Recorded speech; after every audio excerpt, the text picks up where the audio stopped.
Hello, and welcome to Surgery Squad's virtual ingrown toenail removal. I'm Dr. Jeff, and I will be guiding you through this procedure today. An ingrown toenail happens when the edge of the toenail grows down and into the flesh of the toe. When this occurs, there is usually a moderate amount of pain, redness, and swelling around the toenail. An ingrown toenail is usually caused when extra pressure is applied to the toe due to shoes that are too tight or too loose. Improperly trimmed toenails, foot or toe deformities, injuries, and fungal issues can also be contributing factors.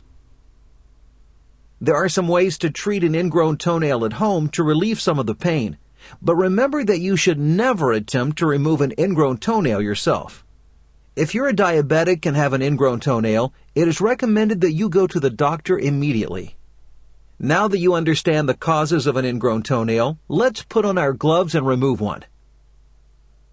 Our patient is ready, so let's begin by disinfecting the toe.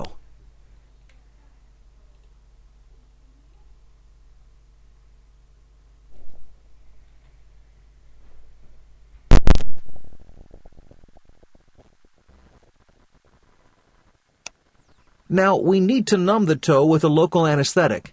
We'll have to inject the anesthetic in several locations around the toe.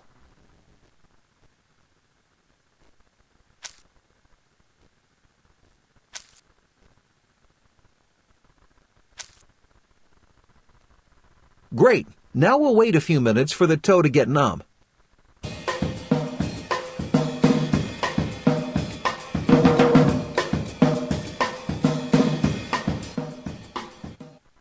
Now that our patient's toe is numb, place the special tourniquet around the toe. This will help reduce the amount of blood coming from the wound. First, carefully slide one blade of the nail anvil under the affected nail. We're going to go down the nail until we feel a little bit of resistance.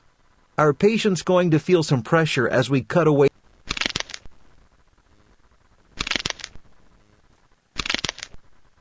Great!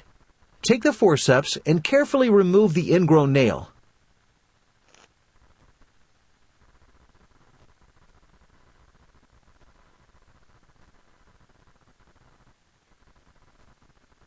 It's getting kind of messy in there. Let's clean up that blood.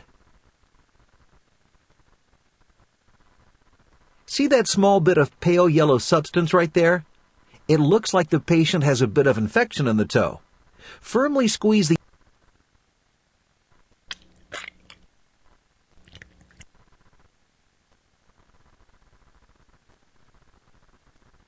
That toe is starting to look much better, but we're not done yet.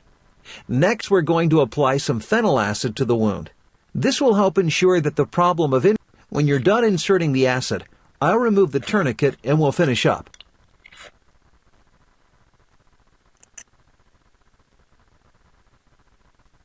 Finish by applying some antibiotic ointment on a sterile gauze. Place it against the toe and wrap it in a gauze bandage. Fantastic job! Since there was some obvious infection, our patient will be sent home with a prescription for some antibiotics. We'll also need to tell our patient to keep the wound dry, clean the wound regularly, and replace the bandage 2 to 3 times a day. While our patient's toenail isn't likely to regrow, his condition is likely to return if he doesn't take care of his feet. This includes wearing proper fitting shoes, properly trimming his toenails, and keeping his feet clean and dry.